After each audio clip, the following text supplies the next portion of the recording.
네, ETF 시장도 한번 보고 가겠습니다.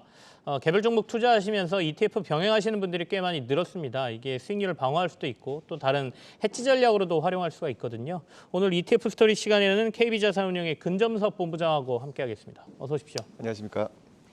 한 주간 ETF들 어떤 거 많이 거래됐는지 먼저 좀 볼까요? 네, 주간 ETF 시장 동향을 간단히 좀 말씀드리겠습니다. 네. 주간 기준으로 그 개인들이 가장 많이 샀던 ETF는요. 그 원유 가격이 최근에 주간 반등을 네. 했거든요. 그 원유 가격 반등에 따라서 추가적인 시장 하락이 있을 거라고 생각하는 그런 투자자들이 시장 하락에 베팅하는 원유 인버스 상품에 주로 좀 투자를 했고요. 그다음에 시장이 이제 그 코스피 200 같은 경우도 좀 반등을 함에 따라서 인버스도 좀 같이 늘어나는 현상들을 보였습니다. 그래서 개인들은 원유하고 그다음에 대표 지수인 코덱스 200 같은 상품들을 주로 매수를 했고요.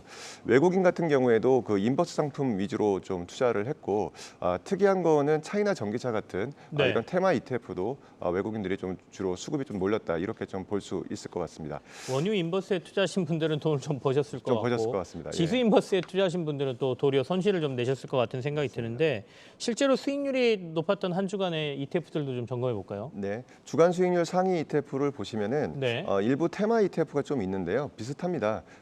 제일 수익이 좋았던 거는 11.7% 성과를 냈던 KB스타 창업투자회사. 네. 그 시장에 상장된 그 창투사들에 투자하는 상품들이거든요. 그 상품이 좀 성과가 좋았고요. 그다음에 앞서 말씀드렸듯이 원유 가격 반등했을 때 이제 성과가 날 수 있는 네. KB스타 미국 S&P 원유 생산 기업이 한 10.5% 냈고요. 나머지는 이제 반도체 관련 기업들이 좀 반등함에 따라 성과가 좋았고요.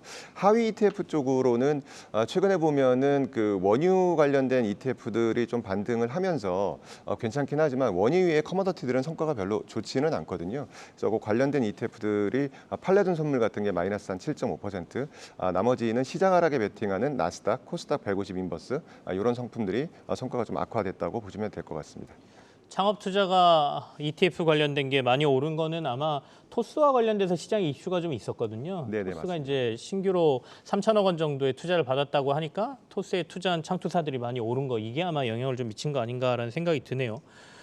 이제 앞서 원유 투자와 관련된 얘기도 하셨지만 원자재와 관련된 투자할 수 있는 방법들이 여러 개 있지 않습니까? 네네. 농산물도 있고요. 네네. 그런 ETF 하나 오늘 소개해 주신다면 어떤 걸 봐야 될까요, 저희가? 네, 지금 현재 시장에 상장되어 있지는 않은데요. 그 네네. 다음 주에 상장이 예정되어 있는 상품이 있거든요. 그 상품을 좀 소개해드리도록 하겠습니다. 네.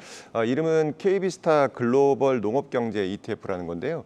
현재 시장의 그 농산물 가격 상승에 베팅할 수 있는 상품이 사실 굉장히 제한적으로 되어 있고요. 네네. 일부 농산물 선물에 투자하는 상품만 상장되어 있습니다. 농산물 선물이라고 한다면은 밀이나 콩, 옥수수 같은 사실 따지고 보면 이제 곡물 ETF라고 할 수 있는데요. 그런 상품인데 이 KB스타 글로벌 농업 경제 상품 같은 경우에는 글로벌 농업 산업 그 밸류 체인 전반에 거친 핵심 기업에 투자하는 상품이거든요. 그래서 관련 기업들을 살펴보시면 현재 그 사실 이름으로만 보시면은 사실 크게 이렇게 익숙하지 않은 이름일 텐데요. 네. 제일 많이 들어있는 상품은 이제 조에티스라는 기업에 한 9.6% 정도 투자가 되어 있는데 글로벌 1위의 그 동물 의약품 기업입니다. 반려동물의 뭐 구춘제라든지 백신 같은 그런 네. 그런 쪽에 매출이 높은데 대략 한 64% 정도 되는데 최근에 뭐 1인 기업이라든지 그 젊은 사람들 중심으로 글로벌 기준으로 반려동물 시장이 되게 커지고 있거든요. 네네. 그러다 보니까 이 관련된 기업들의 성장성이 좀 두드러지는 이런 기업들에도 투자를 하고 있고 두 번째로 많이 투자하고 있는 게 이제 디어라는 회사인데요. 뭐 예. 처음 들어보실 수 있는데 글로벌 농기계 시장 넘버원 네네네. 기업이거든요. 그러니까 전통적인 그 농기계 제조 기업이었는데 최근에는 이제 자율주행 트랙터 같은 혁신 기업으로 좀 변모를 하고 있습니다. 그래서 성장성이 올라오고 있는 이런 디어 같은 기업들도 있고요. 세 번째는 이제 저희한테 이제 아스피린으로 잘 알려져 있는 독일 제약회사인데 바이엘이라는 회사가 있습니다. 근데 네. 이 회사의 매출이 절반 이상이 사실은 그 아스피린 같은 그 바이오 쪽이 아니고요. 농업 관련 쪽에서 매출이 나거든요. 그렇군요. 네네. 근데 그 이유는 세계 최대 종자 기업인 몬산토라는 기업이 있는데 네네. 예, 바이엘이 인수를 했습니다. 잘 아시다시피 이 종자 산업 같은 경우에는 이 독점 산업이거든요. 이쪽에서 매년 매출액이 거의 2배 이상씩 올라가기 때문에 이런 기업들도 사실은 좀 주목해 볼 수 있을 것 같은데 한 3위 정도로 한 7% 정도 투자가 되어 있고요. 네네. 4위로는 뉴트리엔 같은 기업들, 세계 최대 이제 비료 업체입니다. 칼륨 비료 업체인데 실제로 칼륨 광산도 가지고 있거든요. 그래서 원료 수집 계열화를 갖고 있는 뉴트리엔 같은 기업들도 있고, 그다음에 곡물 유통 기업들이 사실은 전 세계 곡물 시장을 거의 좌지우지하는데요. 네네.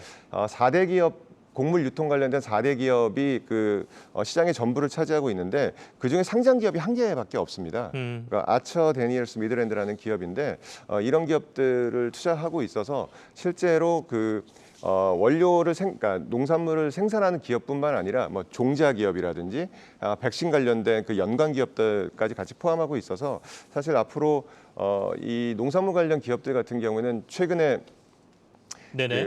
러시아라든지 우크라이나 이런 지정학적 위기 때문에 사실은 농산물 가격이 급등하면서 시장이 시세를 분출하긴 했는데 향후에는 이제 구조적인 부분들이 있거든요. 기후 변화라든지 어쨌거나 인구를 늘면서 기후 변화를 위한 또 경작지들이 좀 줄어들게 되거든요. 그래서 이 부분들은 좀 장기적으로 보시면서 또 최근에 이제 고점 대비해서 한 20% 정도 성과가 좀 안 좋아졌거든요. 좀 저가 매수의 매력도도 있으니까. 조정이 좀 나와 있는 상태다 이런 그렇습니다. 말씀이시네요. 예. 상당히 보시면 재밌습니다. 농업이라고 하셔서 저는 네. 그냥 농산물과 관련된 선물 같은 거 투자하는 ETF인 줄 알았더니 관련된 산업 전반에 대해서 농기계부터 시작해서 종자 기업 이런 데까지 다들 투자하는 거니까요.